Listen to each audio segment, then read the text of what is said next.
Hey everybody, Jason here. I just wanted to give you a little sneak peek of what I've been working on.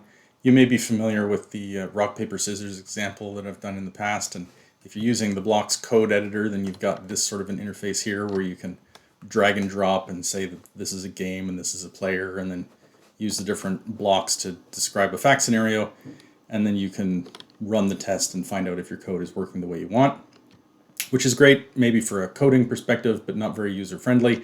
And then we also built a Blawx bot, which lets you accomplish the same thing, but in a chatbot style interface. A little bit better for user-friendly, but it has the problem that it's also a little bit slow because it's one question at a time, and it's not necessarily what you're interested in doing, and it's not able to deal with abusability and various things like that. So we're trying to find kind of a better way of exposing the power of Blawx to non-programmers, non-technical users. And what I've been working on for the last little while is something called the scenario editor. So let's go into an example that doesn't have any facts here.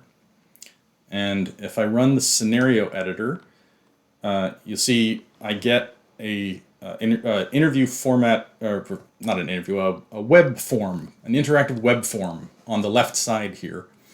And the things that are already in the database show up in the form, and they show up as things that I can't really change. I can't delete or edit these because these were defined in the code that rock beats scissors, etc., etc. But it does show up there, so I know it's there. And then I can go ahead and I can create things in here. So let's say, let's create Bob and Jane as players. And let's say that Bob threw rock and Jane threw paper. And that's all that they throw, and that's all the hit players we have. And then let's create a game called Test Game. And let's say that the players in Test Game are Bob and Jane. There's no other players, there's no winners, there's no other games.